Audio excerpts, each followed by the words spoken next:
नमस्कार, आप देख रहे हैं फ्रंटलाइन 24। मैं हूं आपके साथ साहिबा सिंह। बिहार की राजनीति में एनडीए के मुख्यमंत्री चेहरे को लेकर चल रही अटकलों पर बीजेपी सांसद रविशंकर प्रसाद ने विराम लगा दिया है। उन्होंने स्पष्ट किया है कि नीतीश कुमार ही बिहार में एनडीए का चेहरा थे, हैं और रहेंगे। रविशंकर प्रसाद ने कहा, वो चेहरा है, वो चेहरा थे और अभी हैं, अतीत में है और रहेंगे। इसलिए मैंने पहली बार ही कहा था कि कोई वैकेंसी नहीं है। उनका यह बयान केंद्रीय गृह मंत्री अमित शाह के उस गोलमोल जवाब के बाद आया जिसमें उन्होंने कहा था कि विधायक दल अपना नेता चुनेगा, जिससे एक भ्रम की स्थिति पैदा हो गई थी। इस भ्रम का फायदा उठाते हुए तेजस्वी यादव ने लगातार एनडीए पर निशाना साध रहे थे। अब रविशंकर प्रसाद के इस स्पष्टीकरण से बीजेपी ने उस नैरेटिव को काउंटर करने की कोशिश की है और यह साफ कर दिया है कि मुख्यमंत्री पद के लिए बिहार में कोई और दावेदार नहीं है। बिहार चुनाव में एनडीए ने सबसे पहले सीट बंटवारे कर बढ़त बना ली थी। इधर महागठबंधन ने सीट बंटवारे पर मची आपसी खींचतान को सुलझाने में काफी समय ले लिया। इससे सत्ता पक्ष के नेताओं को विपक्ष पर निशाना साधने का मौका मिल गया था। हालांकि अब महागठबंधन ने अपने मुख्यमंत्री यानी कि सीएम और डिप्टी सीएम का चेहरा घोषित करने के बाद अब अपना घोषणा पत्र भी जारी कर दिया है। ऐसे में अब महागठबंधन ने एनडीए पर सीएम पद का चेहरा घोषित करने का दबाव बनाना तेज कर दिया है। तेजस्वी यादव ने कहा कि नीतीश कुमार एनडीए में कठपुतली की तरह हैं और बीजेपी उनका इस्तेमाल कर रही है। इस बयान के बाद बीजेपी के नेता और सांसद रविशंकर प्रसाद ने पलटवार किया और उन्होंने साफ कर दिया है कि एनडीए का चेहरा सीएम नीतीश कुमार है, रहेंगे और थे। एक बात वो बार बार पूछते हैं नीतीश कुमार के बारे में। नीतीश बाबू की चिंता देख करके मुझे आश्चर्य होता है। तेजस्वी बाबू, नीतीश कुमार 20 साल से एनडीए के नेता हैं, इसमें जदयू भी है, भाजपा भी है, बाकी पार्टियां हैं और उनकी अगुवाई में बिहार आगे बढ़ा है। वो चेहरा है, वो चेहरा अभी है, अतीत में है और रहेंगे। इसलिए मैंने पिछली बार कहा था कोई वैकेंसी नहीं है मुख्यमंत्री के पद की। ये बार बार बातें क्या उठाते हैं।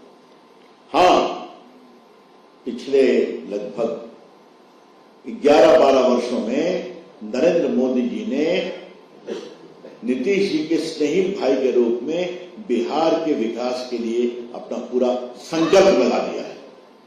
तो रिजल्ट आप देख रहे हैं, आगे और जाएगा। तो ये नरेंद्र मोदी नीतीश जी की जोड़ी है, जो एनडीए की चट्टानी एकता है, वो सबके सामने है। इसीलिए मेरा आपसे कहना यह है कि इस तरह के सवाल उठ रहे हैं तो तेजस्वी बाबू अपने घर को संभालिए। आज मंच पर कांग्रेस के लोगों की जो मुद्रा की छवि टीवी पर दिखाई पड़ी वो बहुत कुछ कह गई। That's all. अब कोई सवाल का जवाब देने को मैं तैयार हूं। किसी के प्रश्न है तो एक करते अंकित, आपने जिक्र किया नीतीश जी का, तो तेजस्वी ने तो ये भी कहा कि पुतले की तरह एनडीए इस्तेमाल कर रहा है उनको। तेजस्वी बाबू राहुल गांधी को इस्तेमाल कर रहे हैं क्या? राहुल गांधी जी आ नहीं रहे हैं, मामला क्या है? लोग जवाब देंगे ना। ठीक है, प्रचार के लिए आ रहे हैं, अच्छी बात है, लेकिन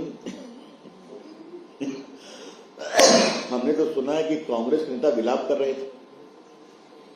आप निश्चिंत रहिए, उनको हम बताना चाहते हैं बिल्कुल एनडीए मजबूत है, एकता है। अच्छा संजय, उनका टिकट का सेटिंग हुआ कि नहीं? अभी तक नहीं, अभी भी गठबंधन है। बताइए साहब।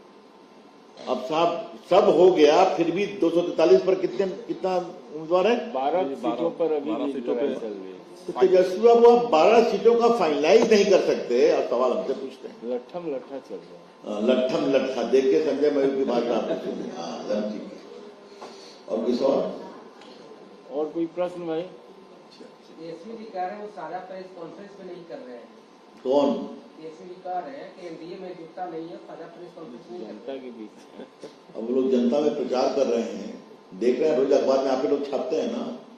हाँ, अब प्रधानमंत्री के कार्यक्रम में सब लोग साथ रहते हैं ना, आगे फिर रहेंगे।